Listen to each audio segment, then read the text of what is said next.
back here on the GSMC Football Podcast. And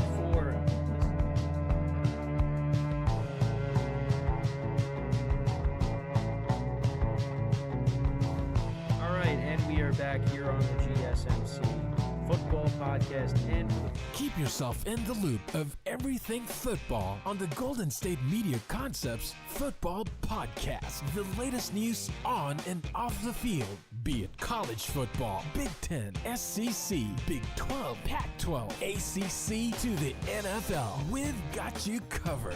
Listen to the Golden State Media Concepts Football Podcast.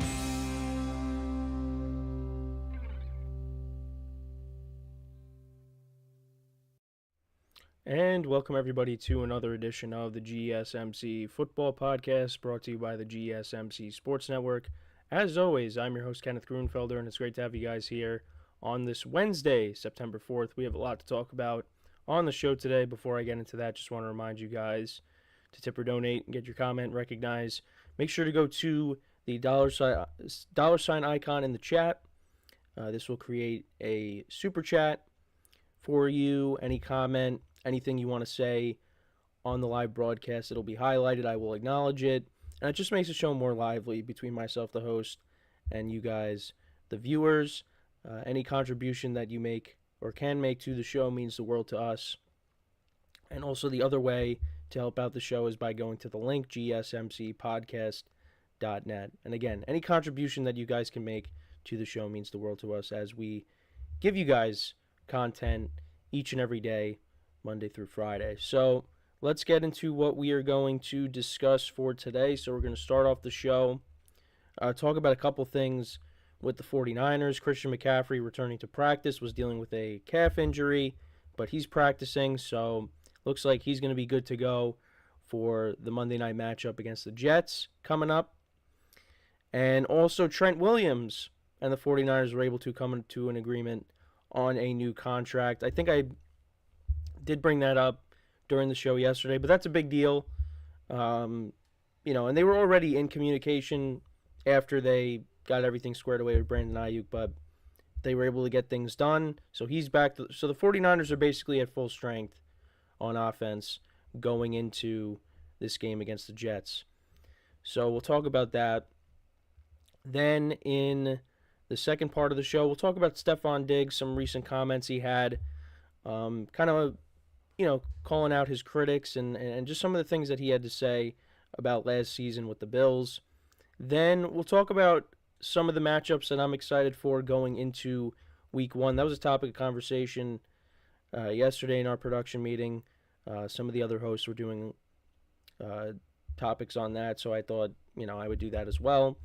And then in the final two segments, I will do standings predictions. So we'll do the AFC North in the fourth part of the show, and then in the last part of the show, I will cover the AFC South as well. I'll give you my predictions for that division as well. So with that being said, let's get into the first topic, which is talking about the 49ers. So a couple things to go over there. And the first thing is Christian McCaffrey, of course, returning to practice.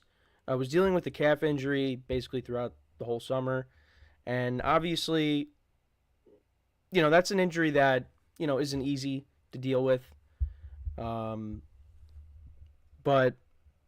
McCaffrey has been able to play pretty much every game since the 49ers acquired him a couple of years ago. Because with the Panthers, he did miss a lot of time the last couple of years he was there. And, the 49ers, they want to be very careful with him because he is a huge part of what they do. And, should have won MVP last year, or at least was one of the the 9 quarterbacks that should have won MVP last year. He was unbelievable. And, the 49ers, they want to make sure that he's right because they don't want him to, aggravate that even more, and then he's out. Because the 49ers, they're a little bit thin at the running back position behind McCaffrey. Because Elijah Mitchell, he's out for the year. He got put on season-ending injured reserve. And he's a guy that has been banged up a lot over the course of his career. He can't stay on the field in his short career. So they're a little bit thin there. They got Jordan Mason as the RB2, but if McCaffrey goes down, that would be a huge problem for the 49ers. But at least for the moment, he's back, and he's ready to go for this matchup against the Jets. But yeah, he's had a history of injury concerns. During 2020 and 2021, he played in only 10 games with the Panthers. But he has stayed healthy the last couple of years. He appeared in all 17 games in 2022 and last year in 16 games. And I think the one game was, of course, the finale against the Rams last year. And he led the NFL last year with 1,459 rushing yards, 564 receiving yards, and 21 total touchdowns. So I don't know if he's going to get to 21 this year, but he's definitely going to score a lot of touchdowns if he's on the field. He did get Offensive Player of the Year last year, has 3 Pro Bowls, 2 first-team All-Pro nods. So, an impressive resume for him. But like I said, kind of thin when it comes to the depth behind him. So hopefully they don't have to use their depth. Now, Jordan Mason's going to come in to give him a little bit of a break from time to time. And the 49ers are, of course, one of the best teams in the NFL. So there's going to be some games where they're going to be blowing teams out. And they'll probably pull McCaffrey and give Mason, the rest of the workload in mop-up time. But let's hope that we don't have to get to that point where, Jordan Mason has to take over. But, again, McCaffrey is one of the best players in the NFL, and he plays for one of the best teams in the NFL. And the 49ers want to make sure that, he stays healthy. And they already were talking about monitoring his workload throughout the year. So, but the good news is he's back at practice. But then I also wanted to get to Trent Williams as well. So this was the other star player for the Niners that wanted a new deal. They finally got all the Brandon Ayuk stuff squared away. But Trent Williams is a very important player on this offense as well, because he is the best left tackle in the NFL. Protects Brock Purdy. And when he was out, along with Deebo Samuel last year, the 49ers struggled. And they cannot afford to go into this game against the Jets, who have a very good pass rush, without their left tackle. And now he's going to be there. He got his new contract. And that contract is a 3-year deal, $82.66 million, $48 million guaranteed, and pretty much a $25.7 million signing bonus, totaling $103 million in guarantees since Williams joined the 49ers in 2021. Now, this will make him, so he'll make $27.6 million in salary in 2024, and that's the highest cash payout for any lineman in the first year of a contract. So getting him back is huge. And, now the 49ers on offense, they go in at full strength, going up against the Jets. And we'll talk about that matchup a little bit later in the show, but that's one of the more intriguing matchups of Week 1. Because, for the Jets, they got Aaron Rodgers coming back, and I just want to see Aaron Rodgers play a full game for the Jets. And they got a very good pass rush. So we'll see how that game plays out. But getting McCaffrey back and Trent Williams back is huge. And, yeah, like I said, the 49ers are basically at full strength. On defense, they're still going to be missing Dre Greenlaw because he's still recovering from his injury that he suffered in the Super Bowl. And I don't know what the timetable is for him to return. But that is a big piece on defense that they lost. And hopefully he's able to come back at some point. But,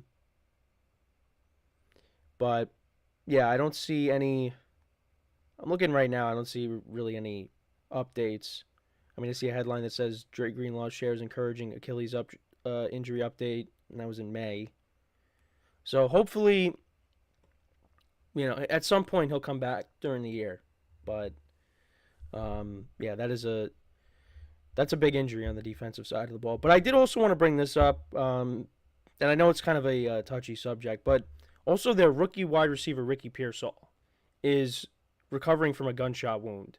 He was involved in a robbery. Someone tried to rob him. Ended up getting shot in the chest area, but no vital organs were hit. And, you know, I think he was released from the hospital. Because I know that an earlier update was he was in critical but stable condition. So, which I feel like that kind of contradicts the other, but needless to say, I think he was released from the hospital, and he got put on the PUP list, but yeah, he's gonna be. So he was shot more in the chest shoulder area, which again, thankfully, he's gonna be okay, but it's just, it's just another touchy subject that, it's just a reminder that, this world is, can be a scary place at times. And, but again, thankfully, he's going to be, it seems like he's going to be okay. And at some point, he will make his return to the field. And I know Deebo Samuel tweeted something, encouraging. And, yeah, but just a scary situation there. And, so he's going to miss at least the first 4 games of the season. But, I mean, we're talking about the 49ers, so I figured, bring it up. But, yeah, so he was discharged from the hospital on Sunday. But, yeah, so Pearsall was upgraded from serious to fair condition earlier Sunday. So I think that's what it was. So he was, he wasn't in great condition, but they got him to be stable. So, yeah, but he's out of the hospital, and again, that is very encouraging. So, can't wait to see him back on the field and helping out the 49ers. But, yeah, scary situation there. But, yeah, so that's basically all the 49ers stuff that I wanted to go over here in the top of the, here at the beginning of the show. Let me know what you guys think, though, about any of the stuff that I talked about. As the, again, 49ers are getting ready to play on Monday. So, let's see, excited to see how their players do. I know I got a few of them in fantasy, Purdy, Kittle, and Deebo. So hopefully they all have big games on Monday. So we're going to take our first break of the show. And then when we come back, we'll talk about Stefon Diggs, some of his recent comments, responding to his critics. So with that being said, stick around, and we'll be right back here on the GSMC Football Podcast. I feel like I'm losing my mind. Is everybody in the world blind? Please, Lord, give me a sign, a sign. I feel like I'm losing my mind. Is everybody in the world blind? Please, Lord, give me a sign, a sign. I wanna be the greatest. Everybody on the fake shit. I look around and feel like everybody is the fakest. I make this every day and I'm impatient, hoping one day I blow up from the basement. Statement, the top is so vacant. I don't hear shit that I think is amazing. Waiting for my day when I'm playing sold out shows for 1,000 faces. Hey, give me that crown, get in my way and to be put down. It ain't your place, all this my town. If I want that shit, then I'll get it right now. I'm losing it, the noose it fits. I'm losing shit, a stupid myth. You choose to live or choose to dip. You choose to fight or lose your grip and lose a gift. Oh, I feel like I'm losing my mind. Is everybody in the world blind? Please, Lord, give me a sign, a sign. I feel like I'm losing my mind. Is everybody in the world blind? Please.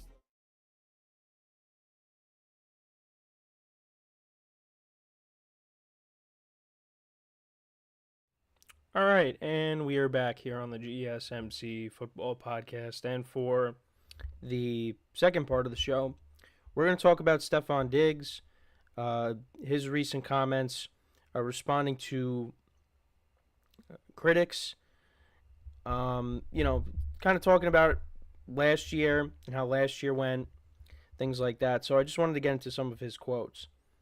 So this is what he had to say in a recent interview with Clay Skipper of GQ Sports. So he said, the games looked a lot different. You can blame me. I don't mind blaming me. I got big shoulders, but pay attention. Pay real close attention. Watch the game. Of course, there's plenty of plays I want back, but there's a lot of plays that didn't go my way. I need a lot of things to go right to get the ball. You can't roll out of bed and get 800 yards in the first 8 games. Your best receivers do that. Or your best receivers doing that. You tell me about the last 10. What changed? Were there changes going on?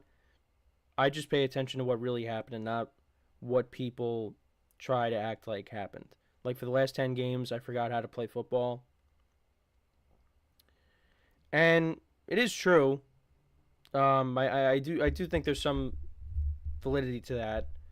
And yeah, over the the first part of the season, he had 70 catches, 834 yards, and 7 touchdowns during that time frame, including going over 100 yards in 4 of the first 5 games of the season. But then, from week 10 on, 37 catches for 349 yards and 1 touchdown over the final 8 games. He averaged 10.8 targets per game in the first 9 games, and then 7.9 targets per game in the final 8. After week 10, now this is the loss to the Broncos, which was an ugly loss at home. The Bills fired offensive coordinator Ken Dorsey, and they replaced him with quarterbacks coach Joe Brady. And there was kind of a different approach.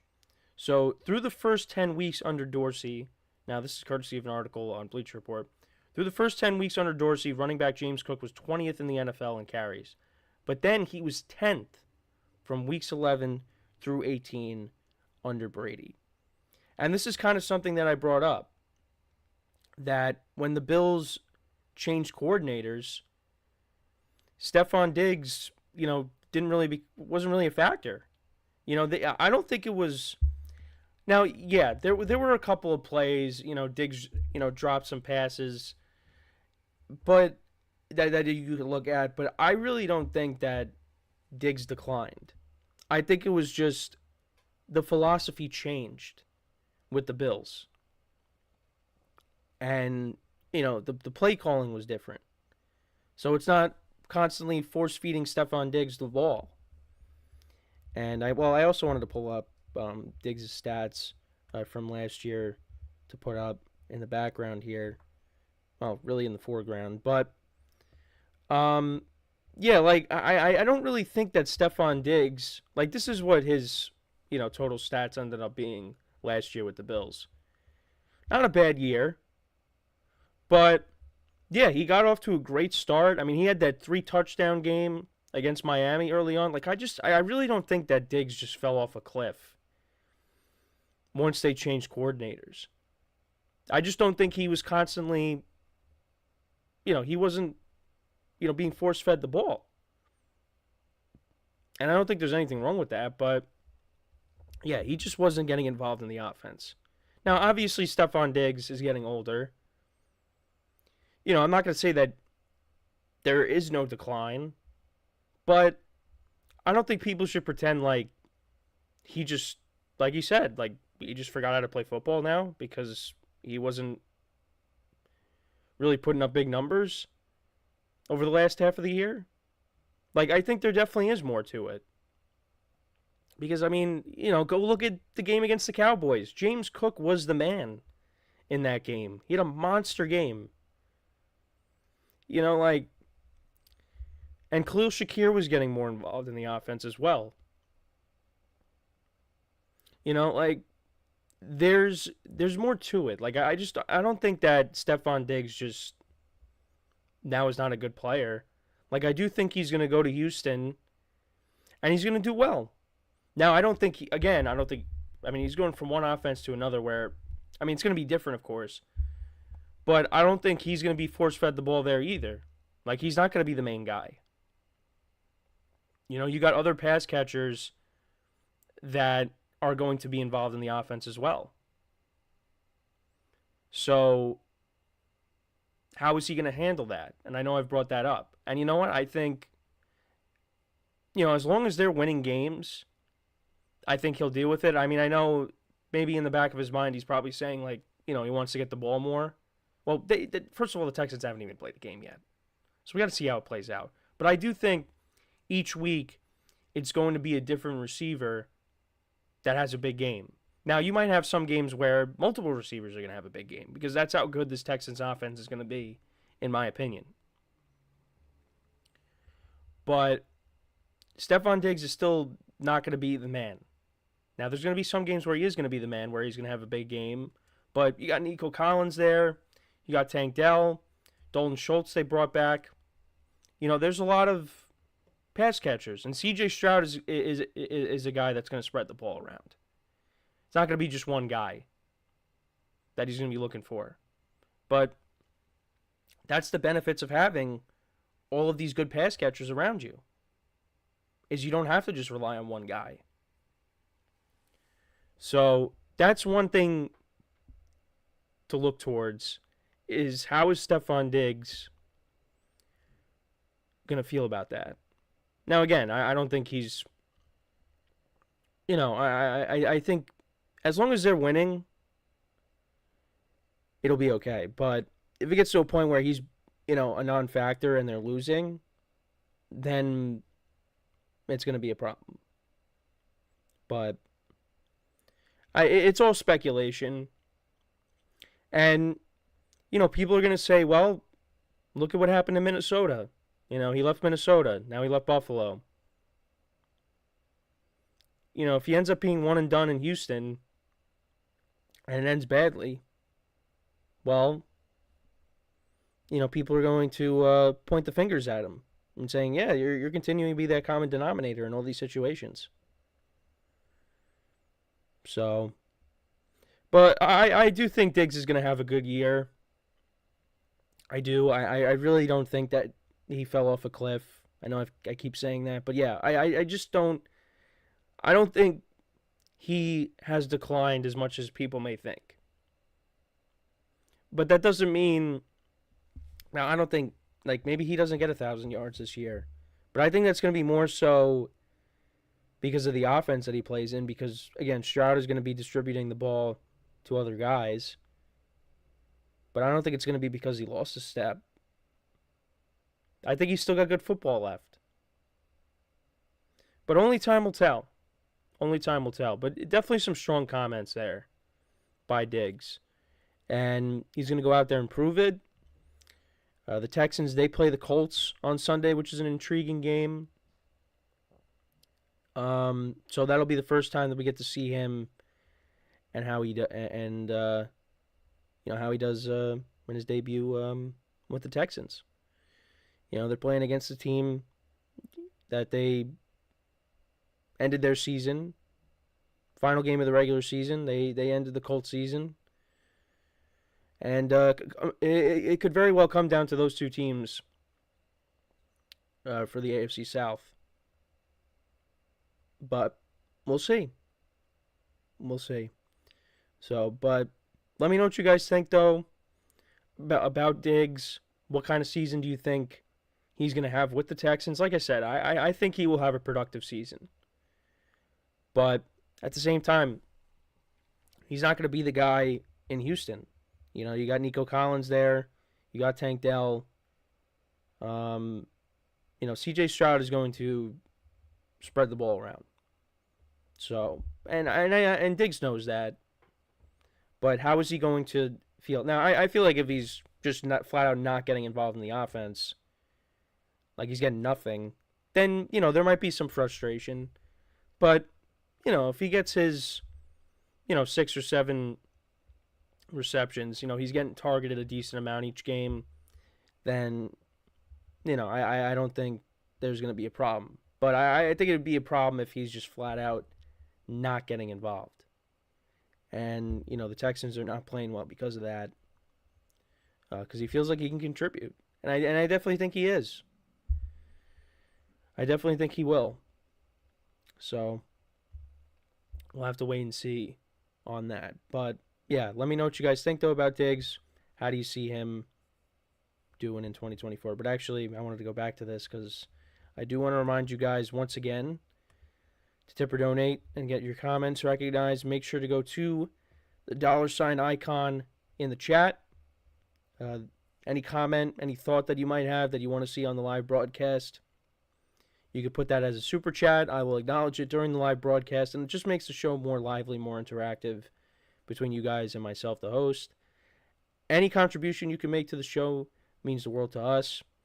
And if you want to do it the alternative way, that is also another way to help out the show. You can go to the link at the bottom of the show segment on the ticker. That is GSMCpodcast.net. And like I said, any contribution that you guys can make to the show means the world to us as we give you guys content each and every day, every Monday through Friday. So when we come back from our next break, we'll talk about some of the best matchups going into the weekend, some of my favorite matchups that I'm looking forward to seeing, and that will be the third part of the show because there's a decent amount. You know, it's a decent week one slate, and we got football games, you know, between the NFL and college. Tomorrow, we got games from Thursday all the way up until Monday, which is great. Is great for us. So, yeah, we'll get into the top matchups for the week one slate when we come back from our second break of the show. So, with that being said, stick around, and we'll be right back here on the GSMC Football Podcast. Looking for your daily fix of sports talk without having to pay for it? GSMC Sports Network is available on YouTube. Just search GSMC Sports Network. Get your fix of daily sports talk shows on YouTube, absolutely free. NFL, college football, NBA, MLB, MMA, UFC, fantasy football, and so much more. GSMC Sports Network has shows running all day long, with new sports shows starting every 2 hours. Just like on your favorite cable sports channel, except GSMC Sports Network is absolutely free. Just search GSMC Sports Network on YouTube to catch one of your new favorite shows, like the GSMC College Football Podcast, Chip Shot Football Podcast, Hoops and Heels Women's Sports Podcast, GSMC Basketball Podcast, and so many more. Check it out for yourself. GSMC Sports Network, now available on YouTube absolutely free. Search GSMC Sports Network on YouTube right now.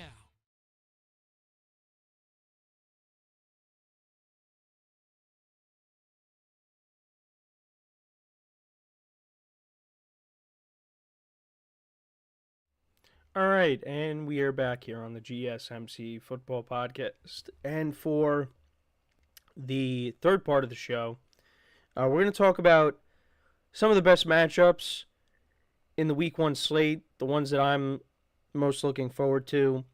And, I mean, the first two games of the slate come tomorrow night and Friday night.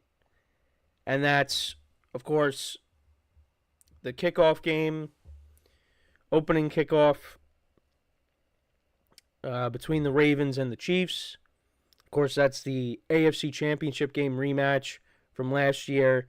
And, of course, you know, I did talk about, you know, the history between the two quarterbacks, Lamar Jackson and Patrick Mahomes. You know, it's another matchup in that saga, and I'm really looking forward to it. And, of course, you know, you also got Derrick Henry making his debut with the Ravens as well. You know, what kind of difference can he make now that he's brought into the fold? This is a team that loves to run the football, and he's the king. So, you know, I'm really looking forward to, you know, seeing those two work together, Lamar Jackson and Derrick Henry. But, of course, again, it's just another, you know, chapter in the Mahomes-Jackson saga. So I am, you know, looking forward to that. You know, I'm locked in for it. You know, gonna be an interesting game. You know, can the Ravens set the tone and avenge their championship loss from last year, or are the Chiefs just going to continue to roll? Now, Travis Kelce will be playing in this game. Last year, he did not play in the season opener for the Chiefs. And, of course, you got Xavier Worthy, who's now brought into the fold, their rookie wide receiver. So, yeah, I'm really looking forward to this game.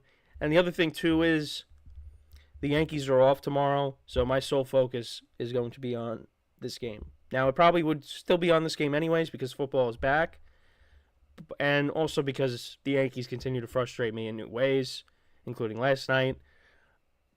But all my attention is going to be on this game tomorrow night. So I'm really looking forward to it. But yeah, that's one of the games that I'm excited for. The other one is, of course, Friday night, Eagles and the Packers. I did go over that quarterback matchup as well between Jordan Love and Jalen Hurts. And yeah, this is one of the best games as well. This could be the game of the week because I think this game has the potential, I think, to be high scoring. This game could be a shootout, possibly.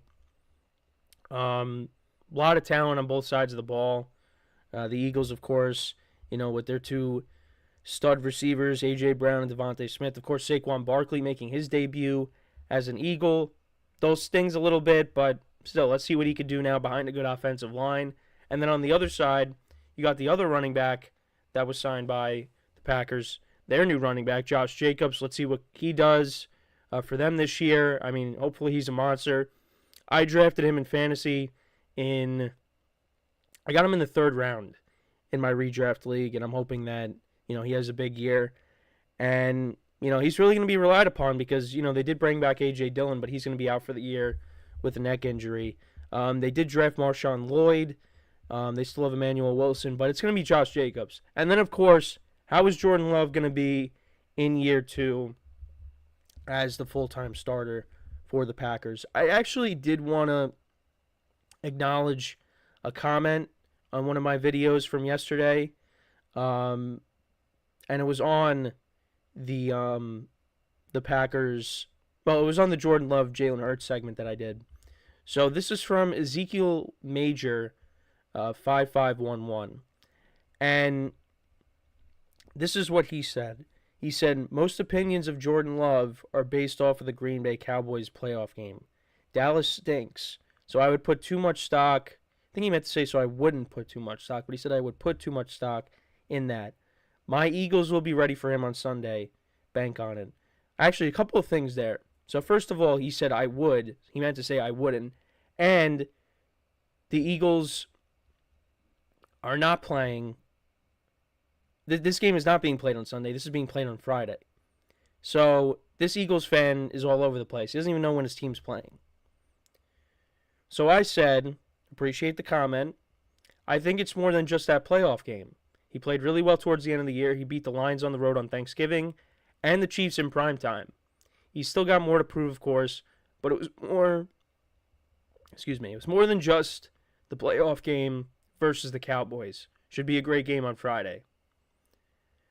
Yeah, because there really was more to it than just the playoff game against the Cowboys. He did have some really good games down the stretch. Beat Mahomes in prime time. And that, also helped. Those two games between the Lions and the Chiefs, they won those two games. That turned their season around.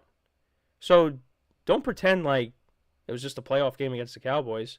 Well, he had to have some good games to get him to that point, to play the Cowboys in the playoffs. So you can't just say that it was just a playoff game. But also, you got to know when your team's playing. Your team is not playing on Sunday. They're playing on Friday. So I didn't even really think about that.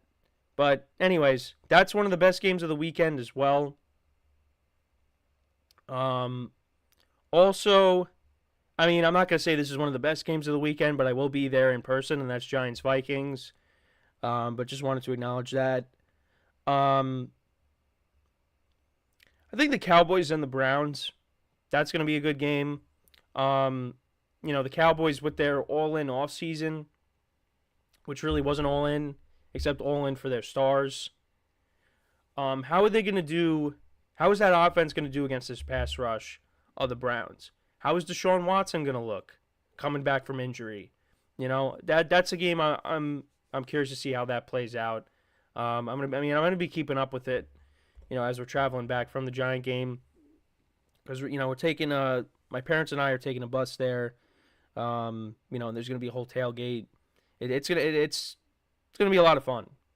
Just hope the game is good, but I'll be keeping up with, the late slate on my phone as we're traveling back.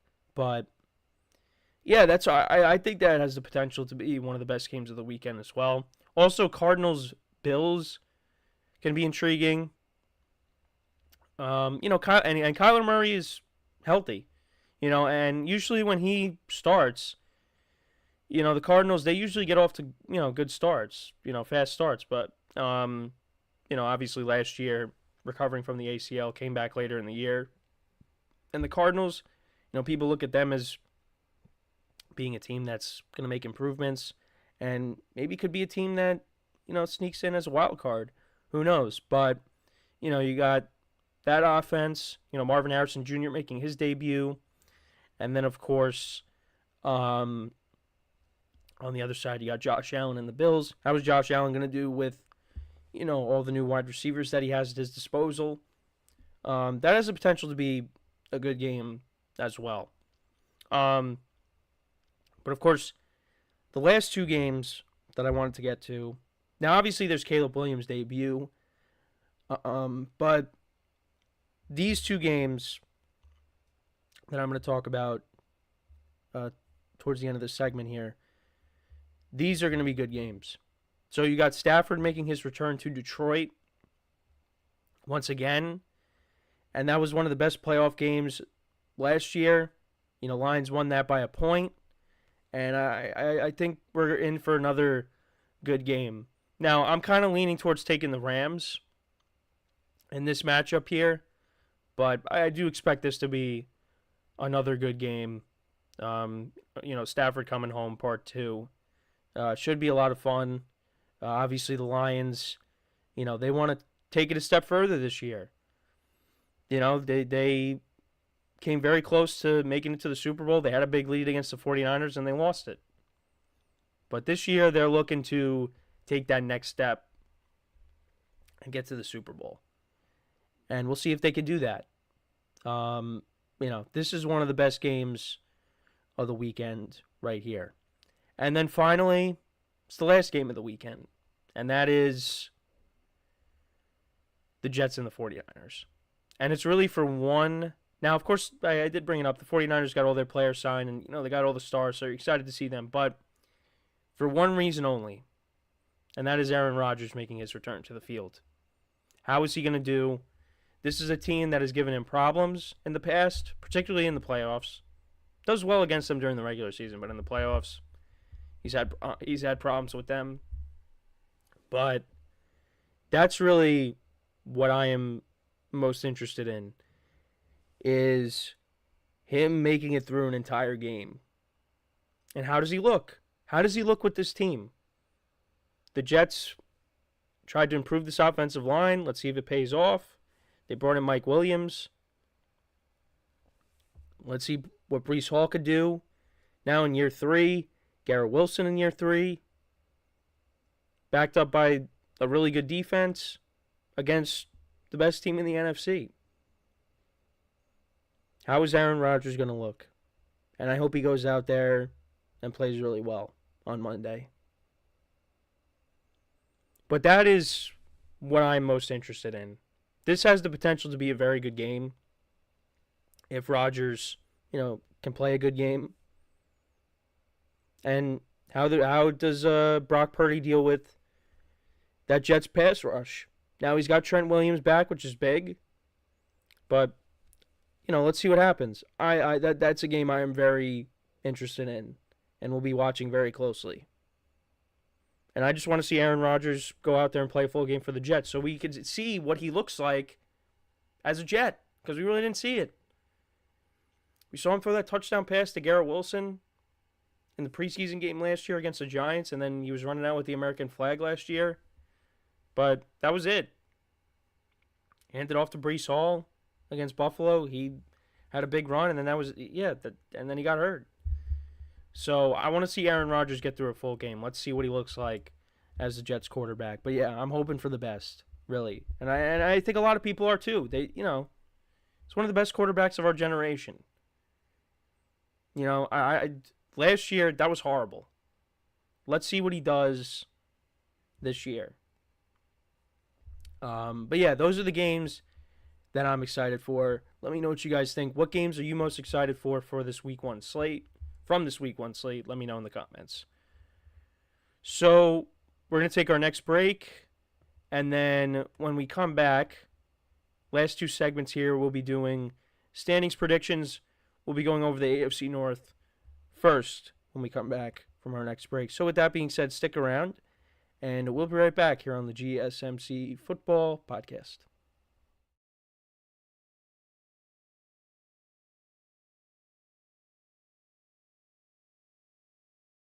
For the best and latest podcasts available anywhere, go to the podcast app on your cell phone and type in GSMC to access free content-rich podcasts on health and wellness, book reviews, sports, entertainment, relationships, social media, movies, technology, finance, and even weird news. Subscribe and download the GSMC Podcast Network's family of shows, available everywhere podcasts are found.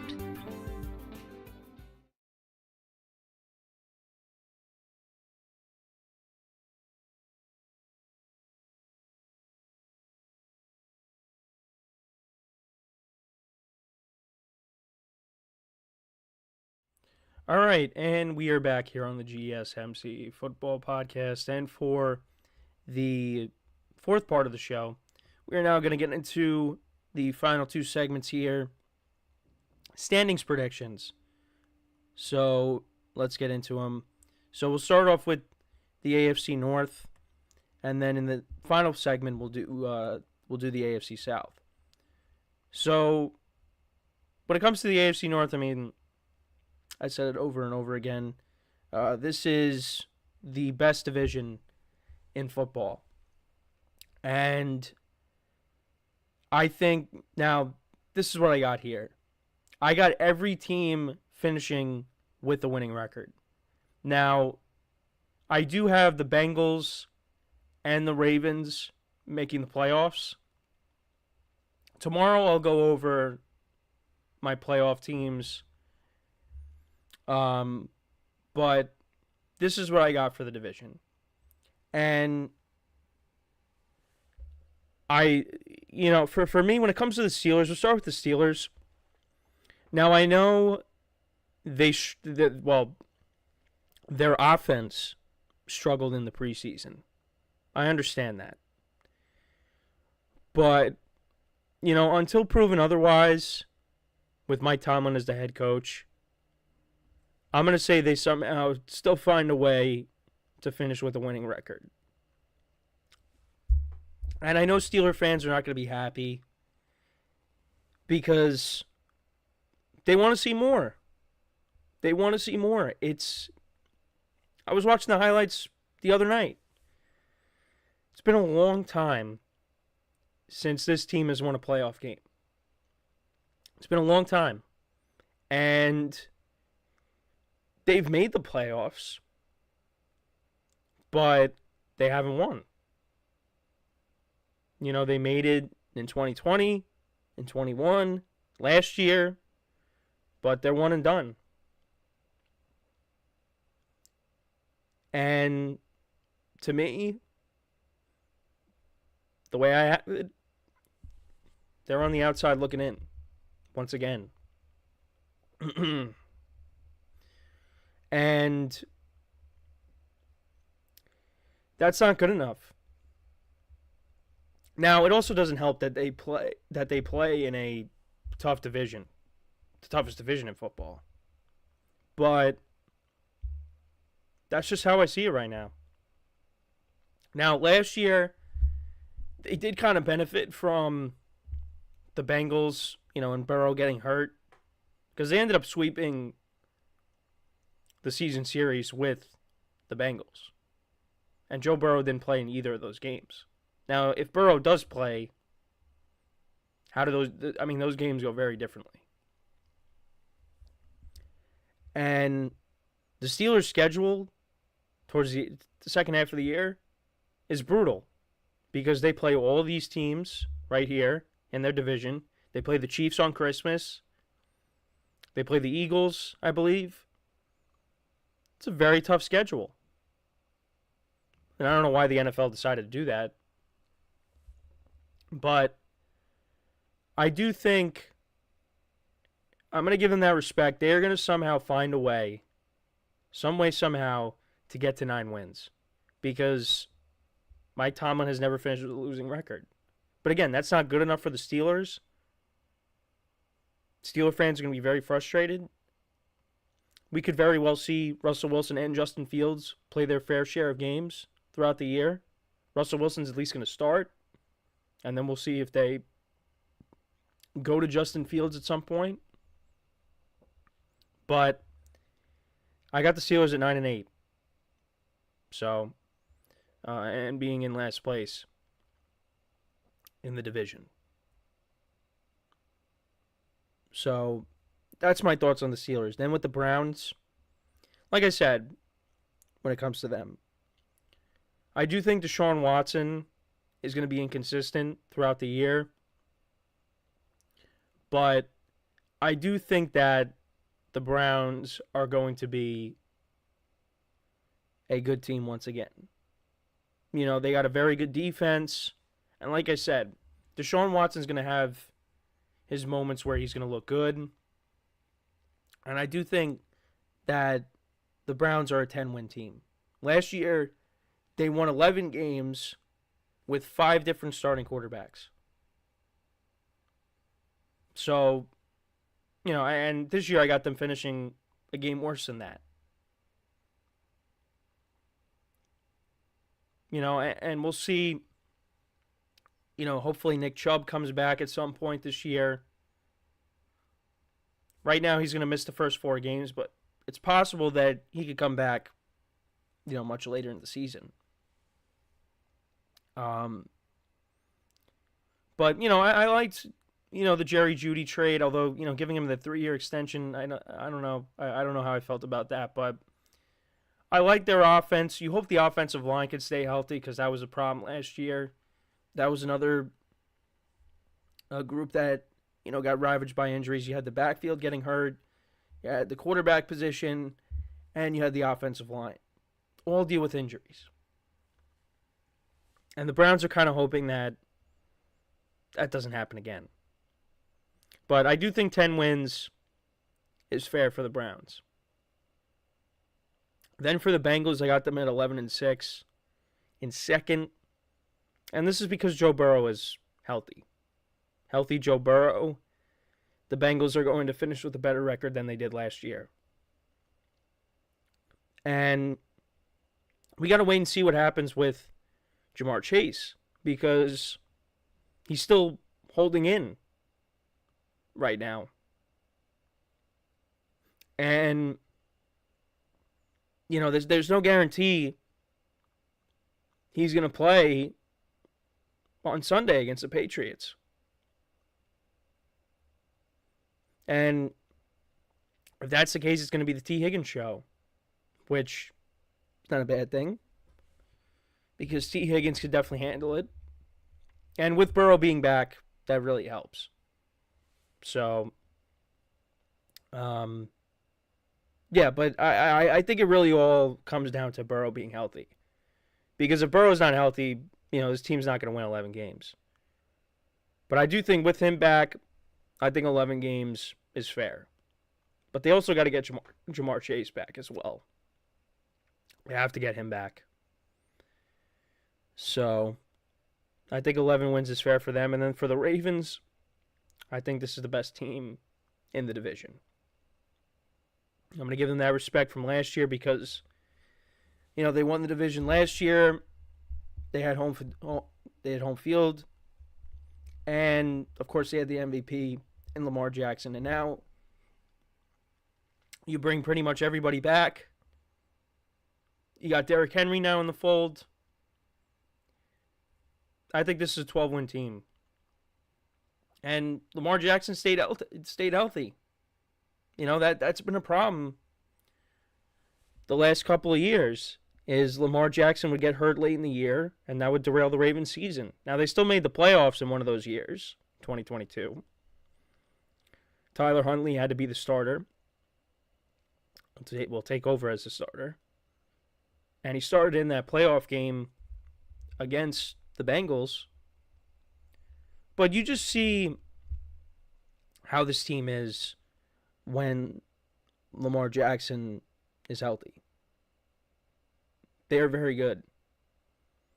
And now bringing Derrick Henry in, again, that's one of the more intriguing things to pay attention to throughout the season, because that's going to give defenses headaches, especially towards the goal line. Because running the read option, is Jackson going to keep it? Or is Derrick Henry going to run it up the middle? Or is Derrick Henry going to throw a touchdown pass? Because, I mean, you know, we've seen that a few times. But, yeah, this is what I got here for the AFC North. Let me know what you guys think, though, about my predictions here. How do you see this division playing out? Again, would not surprise me if every team in this division finishes over 500. Somebody's got to finish in last. But yeah, I got the Steelers in last. And the Steelers have a championship caliber defense, but it's just the offense that is going to be a problem, I think, this year, if the quarterbacks don't play well. So, but yeah, let me know what you guys think about the AFC North. So, when we come back from our final break of the show, we will talk about the AFC South next. And then tomorrow, I'll go over the AFC West. So tomorrow, we'll preview, of course, our first real preview of the year, Ravens Chiefs. That's how I'll open the show. I'll go through the AFC West standings, give you my predictions for those. I'll go over my playoff teams, my Super Bowl prediction, and then I'm trying to think. I think I might do like awards, like who I think is going to win what particular award. I think that's how we'll break down the show tomorrow. So it's just going to be, I mean, it's just going to be all predictions and things like that, which I'm really excited about. Can't wait for this game tomorrow night. It's going to be, I guess, like I've said constantly, it's been a long off season, so I just want to get to that point. And hopefully I'm a little bit better tomorrow, because again, still dealing with this these allergies here. So, but definitely, I mean, you can still hear it in my voice, but definitely feel better today. Well, definitely getting better each and every day. So, hopefully tomorrow I'm a little bit better. And, yeah. No, it's the season is upon us. But we're going to take another break, or our final break, and then we'll do the AFC South predictions here. So for one final time today, stick around, and we'll be right back here on the GSMC Football Podcast.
All right, and we are back here on the GSMC Football Podcast. And for the final part of the show, we're going to go over the AFC South standing predictions. And again, if you're asking, or if you're wondering, I'm not crying.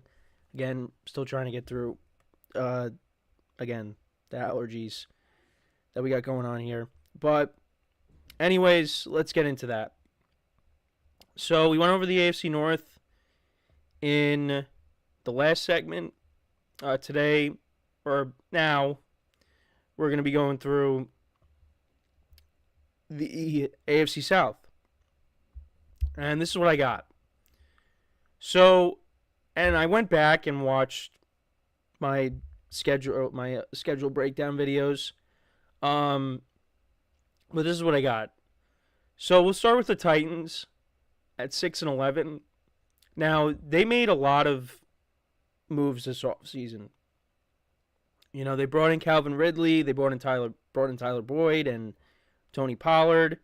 They traded for L'Jarius Sneed over from Kansas City. And, you know, now they have a new coach, Callahan, brought over from the Bengals. So, and they also tried to make improvements, or they made improvements to the offensive line because they drafted a J.C. Latham. So they really tried to build a team around Will Levis. Now it's really up to Will Levis. How is Will Levis going to look? And he'll be taking on Caleb Williams on Sunday, and we'll see how he looks. I think it's really all going to come down to how he does. And, you know, if the improvements that they made pay off and he ends up going out there and playing well, then the Titans, maybe they are more than a 6-11 team. But I like the other teams in this division better. So that's why I kind of have them. I think this is the record that they finished with last year. So, yeah, I kind of got them finishing with the same record again.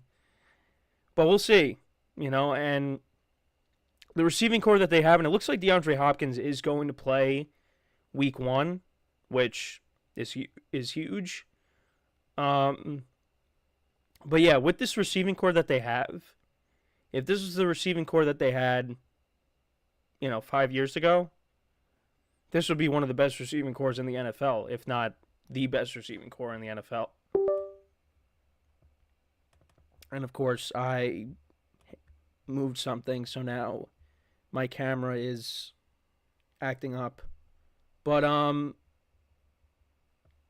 yeah, so I got them at 6-11.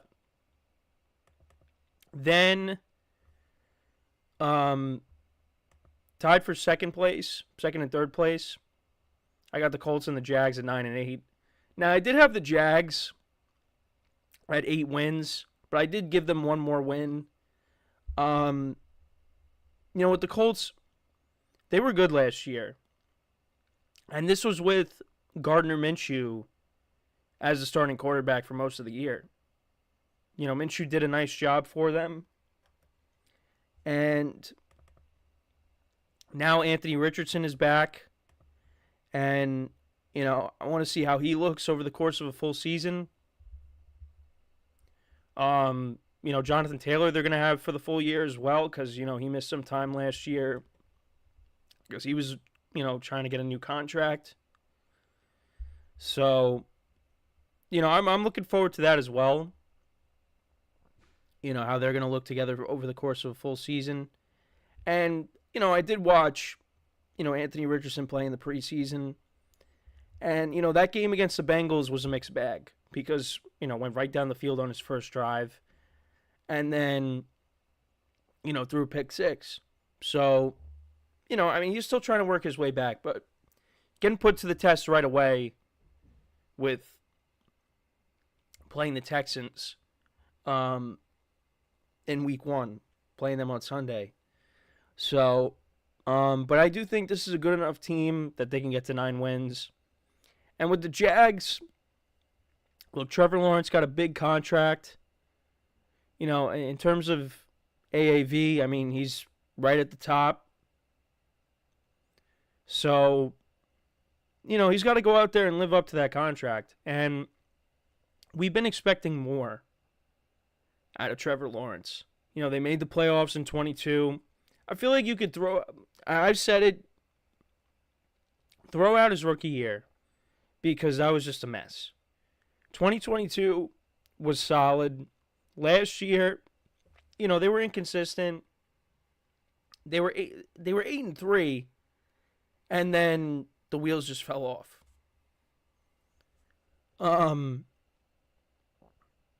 You know, hopefully the Jags do bounce back. You know, they drafted Brian Thomas Jr. Christian Kirk is hopefully healthy. You brought in Gabe Davis. You know, you tried to improve this offensive line because that's the main thing. You want to protect Trevor Lawrence. You know, on the defensive side of the ball, they brought in Eric Armstead over from the 49ers, which I think will pay off. You know, pair him up with Josh Allen, who got a new contract, and Trayvon Walker. So, oh man, my voice is really going here. I just think that I think there's gonna be a bounce back, but I don't know if it's gonna be enough to make the postseason because the AFC is loaded. Man, I know we were doing great. We were doing great this whole time, and it just, I don't know what happened. We just, towards the end here, the voice is fading out. But yeah, they just like the Jags last year, they faded out. You know, like I said, they were 8-3, and then things just fell apart. So, but part of that had to do with Trevor Lawrence, you know, getting hurt. You know, shouldn't have played in that Browns game.